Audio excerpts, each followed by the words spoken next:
Hey guys, welcome back to my channel. I'm just sitting here on the floor next to Zoe and her playpen. Hi Zoe. My story time is about when we first moved back to where we live now. And Zoe was May, June, July, August. She was about 3 months old. And I decided that since I just stay at home, that I was going to babysit to help, bring in some extra money that way. And I hadn't gone back to making YouTube videos yet. Not that I make money off YouTube, so I just do it because it's fun. But, what are you doing? So, just to keep her anonymous, we're going to call her Anna. Anna had posted on Facebook that she was looking for a babysitter for her son for when school started, and she was looking for a stay-at-home mom or, someone that just, would be super reliable. And I was just like, okay, I would do it, and I would do it at a really good price. I would do it at $3 an hour, and, I figured, okay, $3 an hour, I would have him from 8 o'clock in the morning to about 3:30 at the latest in the afternoon. That would still, I could still go and see my family if I wanted to. I would just, obviously bring him with me. So I did start babysitting for Anna, and her little guy was 2. Yeah, he was 2 years old. And so I started watching him, and we agreed that every 2 weeks I would get paid. And when the first 2 weeks came up, she told me that she wasn't going to be able to pay me because she needed to pay her old babysitter who was threatening to take her to court because she hadn't paid the babysitter. So I was like, okay, I understand. And so the next 2 weeks come by, and she paid me, but she didn't pay me in full. She was still like $50 short, I think. And so we just kind of, she never paid me that. So I was like, okay, whatever. And so the next 2 weeks came, and I wasn't having him very often. Like, I'd have him like 3 days, sometimes only 2 days a week. And so, that was kind of frustrating because I was like, okay, now I'm like kind of losing out on money because I did it based hourly. And if I'm not having him every single day, like, it wasn't really working. And it was kind of frustrating my husband. It was frustrating me. It was stressing me out. And so when that next pay period came, she told me I wasn't going to have her son and that she wasn't going to be able to pay me because she thought it was more important to bail her sister out of jail so that her sister's boyfriend didn't have to take care of their baby. Well, that's not my problem. Like, I didn't feel like that was, like, I was like, okay, yeah, it kind of sucks your sister went to jail, but, like, I'm kind of watching your kid for you. So I continued to watch her son. The next 2 weeks came, and I had asked her, okay, are you going to pay me? Like, you're now, like, a month late on, like, paying me. Technically 6 weeks, because the first time she paid me, she paid for the first 2 weeks, and then I hadn't been paid for anything after that. And when I asked her about that the next pay time, she's like, oh, I can't pay you, someone stole my card. And I had got so frustrated. I was always telling my mom, I was just like, I don't understand, like, why won't she pay me? And I didn't want to be, like that naggy person, like, oh, you're not paying me, you need to pay me, you need to pay me, you need to pay me. But at the same time, I was just like, I'm totally getting screwed over in this aspect of life. Not aspect to life, but this babysitting gig, like, I'm totally getting screwed. Like, I'm giving you a really good rate, and you can't even pay me.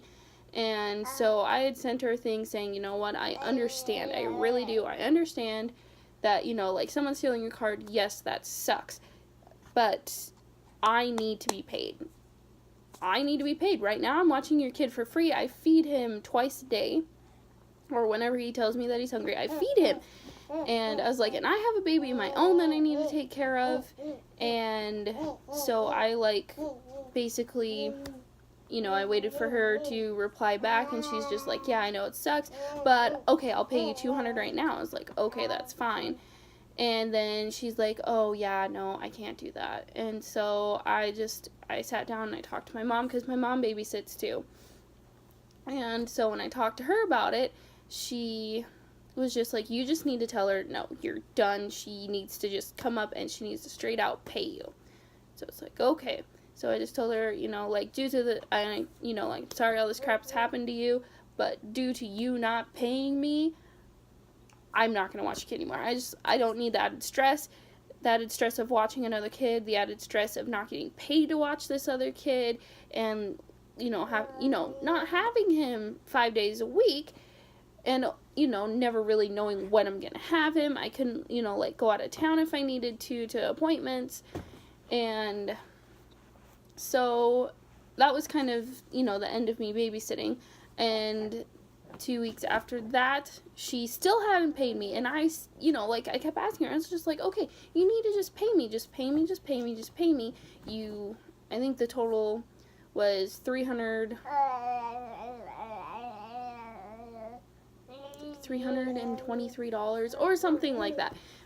Anyways, it was like a little over $300 that she owed me, and I was like, okay. You know, like, I tallied up everything. I sent her a thing saying, you need to pay me by this date, or I'm going to have to do something about it, because I'm totally getting ripped off. And she's just like, oh, okay, I'll pay you. And so I was like, okay, you need to pay me by this day at this time. And I sent her a text the day that she was supposed to pay me twice. I sent her one twice. I sent her one in the morning and one the time that she gets off work. And she still hadn't said anything, you know, like, no response to anything saying, you know, like, okay, I'll be there. It might be a little bit later, you know, nothing. Sorry if you can hear the dog scratching on the back door. And I told her, if you hadn't paid me by 4 o'clock, whatever day it was in December, or November, I think it was in November I did this, in November, that I was going to go file for a small claim. And so that tacked on $80 to her bill. I had to pay $30 to file it, and $50 to have the sheriff's department serve her with papers saying that I filed this claim against her. And right after I had paid to get everything done, she sent me a text saying that she came and she dropped the money off. My mom was here with Zoe, and that she dropped the money off. And so I was just like, well, I just didn't say anything, because I was like, okay, well, if she really did, then I guess, you know, I'm out $80 and whatever. But when I got home, she was still, I counted the money, my grandpa counted the money, and my mother counted the money, and it was still $4.50 short. I know, a little hassle, you know, a lot of hassle for $4.50.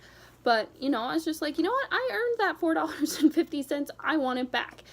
And so I sent her a text saying, you know, you are still short money, I want my $4.50. And she, at the time, I hadn't told her that I had filed a claim, even though, you know, that I'd actually done it. Just because I told her I was going to do it, she didn't think that I was going to follow through with it. And so Anna had replied and told me, okay, I will drop by your $4.50. This is really stupid. And I was just like, well, you know, all I want is my $4.50. And so the next day came, and she had got served the papers. And I got this big long text about how this was ridiculous, and she paid me, and I said, no, you're still short $4.50, and now you owe me $80. So now you owe me $84.50. Because I had to pay out of my pocket to get this filed. They told me that I could tack it on to your price if I wanted to, and let me tell you, I wanted to, because I waited, I think, the total of almost 8 weeks of not getting paid. So I felt like, you know, I owe, you know, I deserve my $80 back.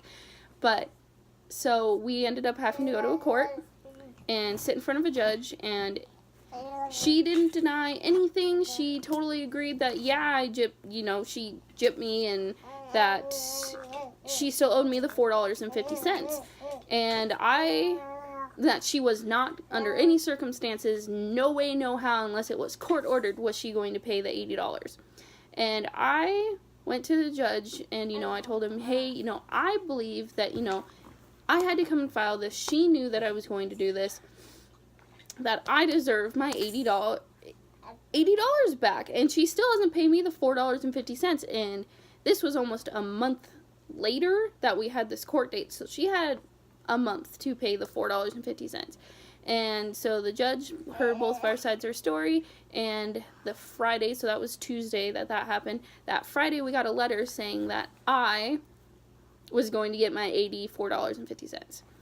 And so I sent her a text, and I was like, yay, this is finally going to be over. And when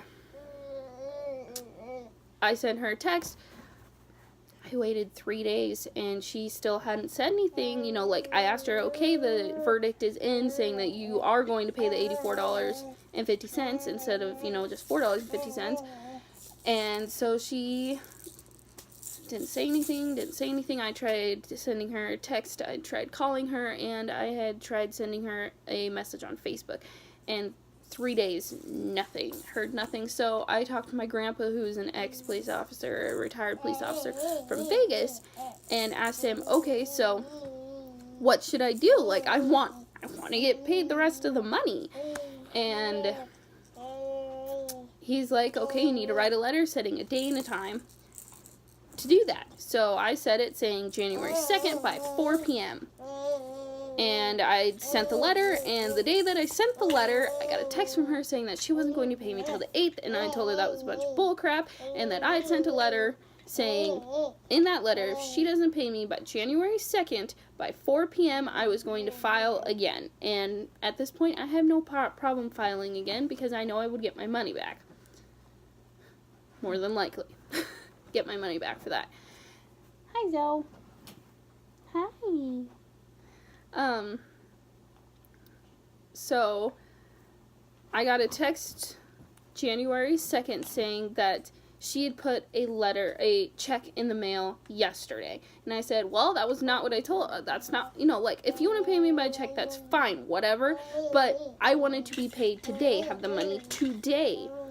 And she's just like, well, I did it through a MoneyGram type thing, and you'll get it when it comes in the mail. And so I was like, okay, well, I need proof that you actually, went and did this MoneyGram thing, because if I don't get paid by the end of the week, I'm going to get very mad. I'm going to get very agitated.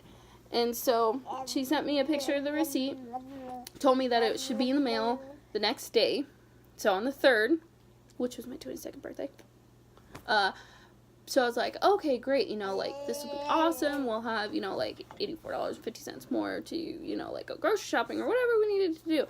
And so by January 4th, it still hadn't come, and it came yesterday in the mail, and I was like, finally, it came here. And then I went to try to, cash it, because where I live, I don't have a bank. So, the bank that we bank through, the closest one is an hour and a half away. So, I was like, I'm not driving an hour and a half. I just want someone to cash this stupid thing for me. And a normal bank won't cash MoneyGrams. And so, sorry. So, me and Zoe went, and I took it to the place that she did the MoneyGram through, since there's only one in town, because I live in a small town. And it took 45 minutes for someone to figure out that they could actually cash this stupid thing. But lo and behold, I got my $84.50 and put it to, groceries and fun things like that. But I flat out told my husband that I'm not going to babysit for other people now, because of that. That was really stupid. Why would... if you're going to babysit for someone, they need to pay you. And if they're not going to pay you, then you need to do something about it to prove your point. That, you know, like, they can't treat you like this. They can't overlook you. And when all this was going on, it kind of made me, realize what her old babysitter was going through. Like, old babysitter should have took her to court. She should have just done this. She shouldn't have just threatened to do it. And when, I remembered that when I was telling her, I will take you to court. Like, I will file a small claims against you. I will do what I have to do because you're not holding up your end of the bargain when someone's babysitting for you. So, but now I found out yesterday that I will be having a new job that I can still stay at home with my baby and earn a lot better than what I was doing when I babysat. And I will be a bail bondsman with my grandpa when he is at appointments and things like that. I'll be able to do it, and it'll be great. And I'm going to continue to make YouTube videos because I think this is just kind of fun, and it's a good way to document, things with Zoe and, those kinds of things. So, but yeah, that's my story time on my babysitting experience. All right, thanks. See you guys later. Bye.